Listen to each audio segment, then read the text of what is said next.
Tita Ivy? Tita Ivy, kamusta po kayo? Pinapakain ba nila kayo dito? Hindi po ba kayo minamaltrato ng mga tao? Hindi, mababait na naman sila dito eh. Hindi sila violente katulad nung napapanood natin.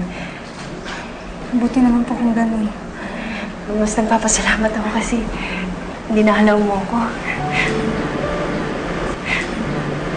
Kagabi pa nga po yan nangungulit, tita eh. Kaya lang, gabi na, hindi ko na masamahan. Salamat, Jessica, ha? Talagang hindi mo iniwan si Rachel. Lagi ka nasa tabi niya.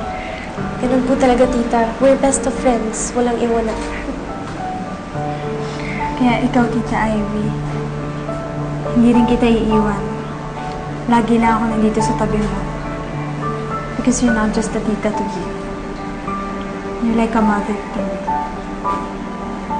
Minsan nga parang mas mami ko pa kayo kaysa kay mami. Huwag po kayo mag-alala. Lalabas din yung katotohanan. Malalaman din nila na hindi talaga kayo yung nakasagasa kay Tatay Sito. Dahil alam ko po at naniniwala ako na hindi talaga kayo yun. Maraming salamat sa tiwala mo, Rachel. Ang hindi ko lang po maisip, sino kayang naglabas ng kotse niyo nung araw na yun? Hindi ko alam. Hindi ko talaga alam. Pero hindi ako yun.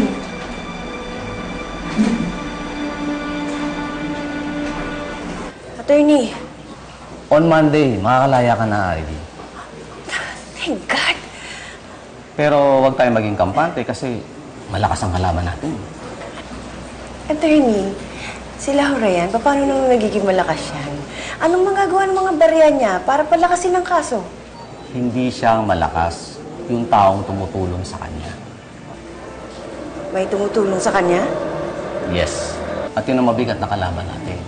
Dahil isa rin siyang mayamang negosyante, kagaya mo.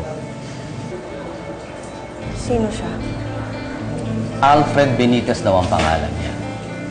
At bukod sa pagiging successful businessman, isa rin siyang philanthropist. Kaya masigasig tumulong sa mga mahihirap na naaapi kagaya ni Laura. Alfred Benitez. Kung sino man siya, kakilala ko rin.